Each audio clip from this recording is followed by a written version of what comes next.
राजनीति भी कमाल की चीज है। वक्त की नजाकत और मौके के हिसाब से कभी बिना नाम लिए और कभी सीधा नाम लेकर हमले किए जाते हैं और उत्तर प्रदेश से लेकर पश्चिम बंगाल तक तो यही हो रहा है। इमामों के साथ बैठक में ममता बनर्जी देश के गृह मंत्री अमित शाह से लेकर उत्तर प्रदेश के मुख्यमंत्री योगी आदित्यनाथ पर जमकर बरसी। दरअसल योगी ने मुर्शिदाबाद दंगों को लेकर दीदी पर निशाना साधा था और ममता ने मंच पर बयानों की बंदूक योगी की तरफ घुमा दी। दोनों सीएम एक दूसरे से जवाब मांग रहे हैं। योगी दंगों का हिसाब मांग रहे हैं तो ममता कुंभ की भगदड़ में हुई मौतों का आंकड़ा मांग रहे हैं। बड़ो बड़ो बात कर रहा है। ममता दीदी को ये दंगाई शांति दूत दिखाई दे रहे हैं। एक भी में रैली किसी को नहीं करने देते, एक भी मिছিল नहीं करने देते, लोगों को डर दिखा के रख दिया। दंगाइयों का जवाब तो केवल डंडा हो सकता है।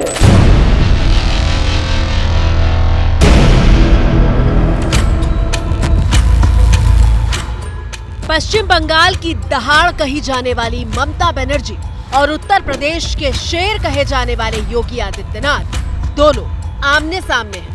सबसे बड़ा भोगी है। देख रहा होंगे बंगाल जल रहा, वहां की मुख्यमंत्री चुप है, दंगाइयों को शांति दूत कहती है। अरे नातों के भूत बातों से कहां मानने वाले हैं। और ये कोई पहली बार नहीं है जब योगी और ममता ने एक दूसरे पर राजनीतिक प्रहार किए हैं। जब कोविड में लोग मरते थे तब जोगी जी आप कहां में थे? अब बंगाल में ममता बनर्जी को हराने गया था, कोविड को हराने नहीं आया यूपी में। आप वो बात को भी आप मत भूलो।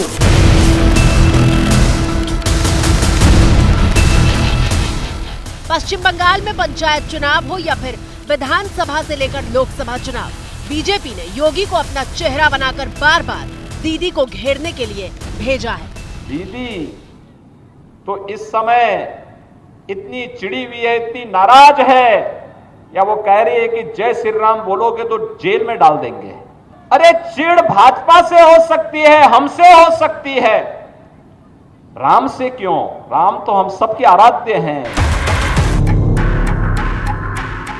और जब जब योगी बंगाल पहुंचे हैं, ममता बनर्जी ने भी उन पर तीखा पलटवार किया है। उनको बोलो पहले यूपी तो संभाले, पहले यूपी तो संभाले। यूपी में कितना लोगों को मार दिया, पुलिस को भी मर्डर कर दिया, कितना किसान आत्महत्या किया है। पहले यूपी संभालने दो। वो अभी खुद खड़ा होंगे तो वो हार जाएंगे। उसको यूपी में खड़ा होने का जायगा नहीं है तो बंगाल में घूमता है, घूमने दो।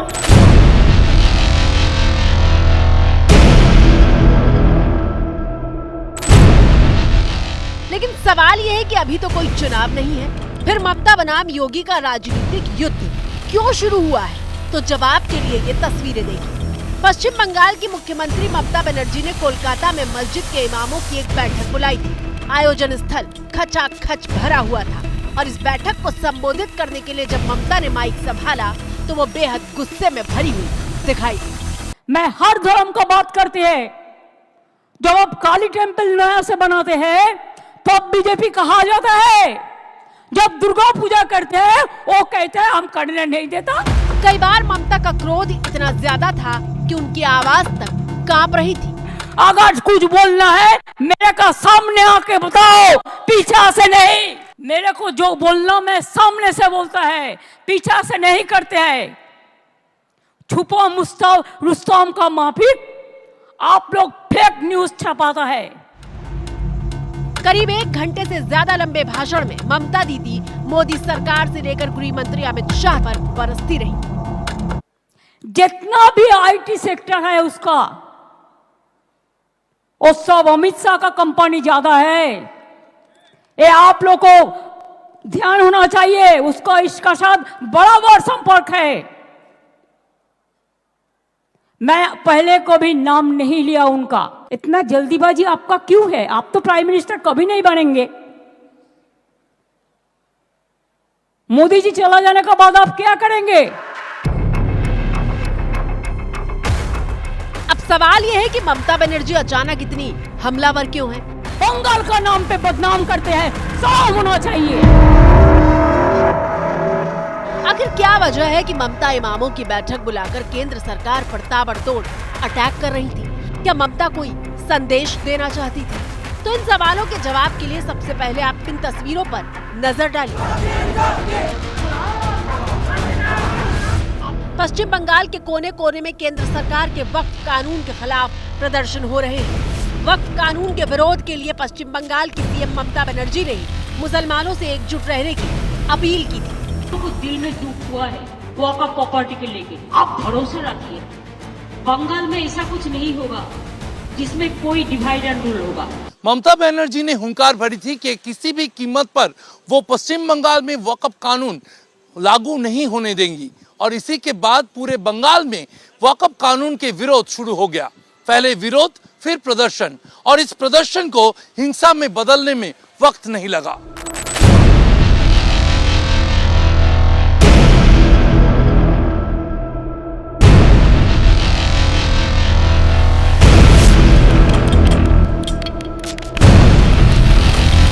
हम लोग को सुरक्षा चाहिए और कुछ नहीं चाहिए।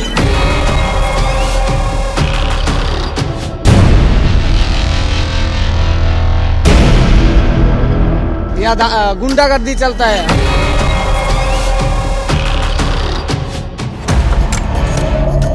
तस्वीर पश्चिम बंगाल के मुर्शिदाबाद जिले की है, जहां 8 अप्रैल से हिंसा की शुरुआत हुई थी और फिर इसी मुर्शिदाबाद के अलग अलग इलाकों में 11 और 12 अप्रैल को भयानक हिंसा भड़की थी। चुन चुन कर घरों को जला दिया गया और दुकानें फूंक दी गई थी। 2 दुकान है, दोनों दुकान में घर में घुस के पूरा आग लगा दिया। 3 घर मतलब पूरा आग लगा दिया है और कुछ मतलब पानी भी पीने का ये नहीं है। सब टैंकी होंगे, सब मतलब कि सब मतलब तोड़ फोड़ के मतलब कुछ भी ये नहीं है यहाँ पे। नतीजा ये हुआ कि दंगा प्रभावित इलाकों से लोग पलायन करने लगे, सुरक्षा के लिए स्कूलों में शरण लेने लगे और ममता सरकार पर ही सवाल उठने लगे। मुर्शिदाबाद में दंगे और दंगों के बाद पलायन की तस्वीरें पूरे देश में सुर्खियां बनी और बीजेपी को ममता बनर्जी और उनकी कानून व्यवस्था पर हमला करने का मौका मिल गया। ममता जी, बंगाल में क्या हो रहा है? वोट बैंक के लिए आप कहां तक गिरेंगी, कितना गिरेंगी? यहाँ डेमोक्रेसी नहीं है। She should resign and she should go to jail. उन्होंने इन उग्रवादी तत्वों को इतना सर चढ़ा लिया था कि आज अगर ममता जी समझ भी रही हो कि गड़बड़ हो रहा है तो वो चाह कर भी कुछ नहीं कर सकती हैं।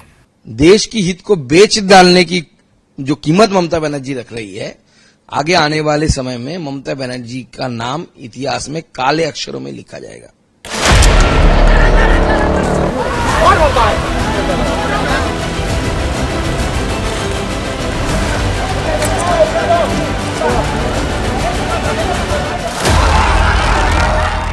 दंगों को लेकर सिर्फ पश्चिम बंगाल बीजेपी ने अटैक नहीं किया, बल्कि यूपी के सीएम योगी आदित्यनाथ ने ममता को इस बात की नसीहत दे डाली कि दंगों से कैसे निपटा जाता है। इन दंगाइयों का उपचार ही डंडा है, बिना डंडे के मानेंगे नहीं। आप देख रहे होंगे बंगाल जल रहा है, वहां की मुख्यमंत्री चुप है, दंगाइयों को शांति दूत कहती है। अरे लातों के भूत बातों से कहां मानने वाले हैं। लेकिन सेकुलरिज्म के नाम पर इन लोगों ने दंगाइयों को दंगा करने की पूरी छूट दे रखी है। पूरा मुर्शिदाबाद पिछले 1 सप्ताह से चल रहा है, सरकार मौन है। बहनों और भाइयों, इस प्रकार की अराजकता पे लगाम लगनी चाहिए। मंगलवार को योगी आदित्यनाथ ने ममता पर हमला किया तो 24 घंटे के भीतर दीदी ने हमले का जवाब दे दिया।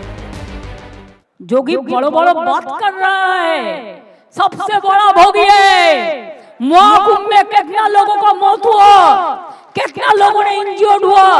महाकुंभ में कितना लोगों का मौत हुआ, कितना लोगों ने इंजर्ड हुआ। कोई लिस्ट आप पब्लिकली दिया नहीं दिया, बड़ा बड़ा बात करते हो। ममता बनाम योगी का राजनीतिक युद्ध एक कदम तब और आगे बढ़ गया जब पश्चिम बंगाल के नेता विपक्ष शुवेंदु अधिकारी ने ये बयान दे दिया। जाने बोली है ना, यूपी होकर तो जाना पड़ेगा ना। जोगी बाबा है ना, यूपी होकर तो जाना पड़ेगा, यूपी होकर ही तो जाना पड़ेगा। जाइए ना, वी वेलकम, जाइए, यूपी होकर जाइए। यूपी होकर जाइए, योगी आदित्यनाथ जी है और दिल्ली का पुलिस का अमित शाह जी का हाथ में है। तो देखिए, केंद्र सरकार वक्फ कानून को लेकर आई है, लेकिन वक्फ कानून पर पक्ष बना विपक्ष के दो चेहरे ममता और योगी बन गए हैं। योगी आदित्यनाथ हिंदू वोटों की राजनीति करते हैं और ममता मुस्लिम वोटों की राजनीति करती हैं।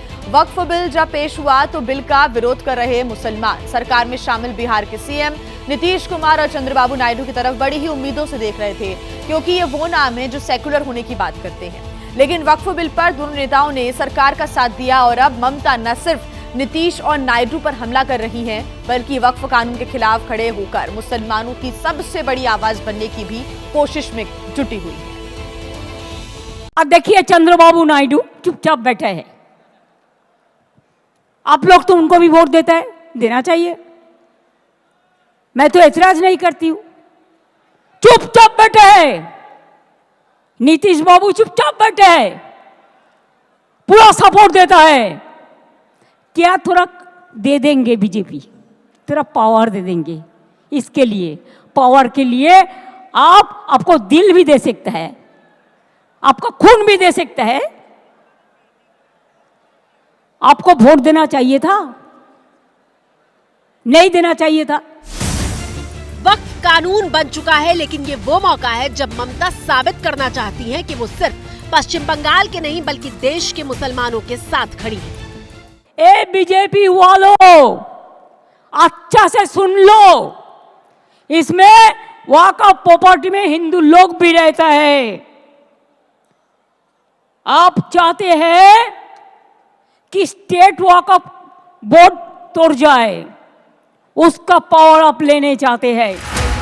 ममता बनर्जी के लिए मुस्लिम वोट बैंक जरूरी है, क्योंकि अगले साल पश्चिम बंगाल में विधानसभा चुनाव है।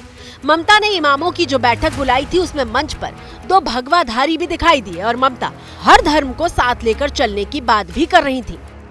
हर धर्म का लिए श्रद्धा बनाए, यही हमारा परंपरा है। आप चाहते हैं पोलराइजेशन करने के लिए, हिंदू और मुस्लिम में भागाभागी करने के लिए। आप चाहते हैं क्या आपका जुमला सरकार खाली कहे हम हिंदू का है और कोई धर्म का नहीं है। आप सिख का बारे में कहो, सिख आपको छोड़ेगा। शेड्यूल कास्ट का बारे में कहो, शेड्यूल कास्ट आपको छोड़ेगा। ट्राइबल का बारे में कहो, ट्राइबल आपको छोड़ेगा। लेकिन पश्चिम बंगाल की राजनीति में दीदी के लिए मुस्लिम वोट क्या मायने रखता है, वो भी देख लीजिए। 2021 के विधानसभा चुनाव में ममता बनर्जी की पार्टी टीएमसी को 75% मुसलमानों का वोट मिला था। 42% ऊंची जातियों ने ममता को वोट दिया था। ममता बनर्जी धर्मनिरपेक्ष नेता के तौर पर खुद को स्थापित करती हैं, लेकिन उन पर मुस्लिम तुष्टीकरण का आरोप लगाया जाता है। तो मुझे लगता है आज ये जो आज ममता बनर्जी कर रही है, it is the height of the appeasement politics. Bharatvarsh में इतना अपीजमेंट पॉलिटिक्स, देश की हित को बाजू में रखकर देश की हित को बेच डालने की जो कीमत ममता बनर्जी रख रही है, आगे आने वाले समय में ममता बनर्जी का नाम इतिहास में काले अक्षरों में लिखा जाएगा। दूसरी तरफ है योगी आदित्यनाथ, जिन्हें हिंदुओं के हित को सर्वोपरि रखने वाले सीएम के तौर पर जाना जाता है। हम तो सबके बीच सबको समान भाव से देख रहे हैं। उत्तर प्रदेश में मुसलमान सबसे ज्यादा सुरक्षित है, सबसे ज्यादा सुरक्षित है। अगर हिंदू सुरक्षित है तो वह भी सुरक्षित है। अब समझिए कि गेम क्या है। पिछले कुछ साल से बीजेपी पश्चिम बंगाल में अपनी जमीन बनाने की कोशिश कर रही है, लेकिन वो अब तक ममता के किले को हिला नहीं पाई है। ममता के पास मुस्लिम वोट बैंक एकजुट है और पश्चिम बंगाल के हिंदुओं को एकजुट करके बीजेपी की तरफ लाने के लिए पार्टी सीएम योगी आदित्यनाथ को बार बार बंगाल की सियासी रणभूमि में योद्धा बनाकर भेजती है। भारत माता की। वेस्ट बंगाल की टीएमसी की सरकार के कारण वहां पे रामनवमी के जुलूसों पर, शोभा यात्राओं पर हमले हुए हैं। यानी सनातन आस्था को आहत करने की किस हद तक की कुछ चेष्टाएं हो रही हैं, यह एक बार फिर से वहां देखने को प्राप्त हुआ है।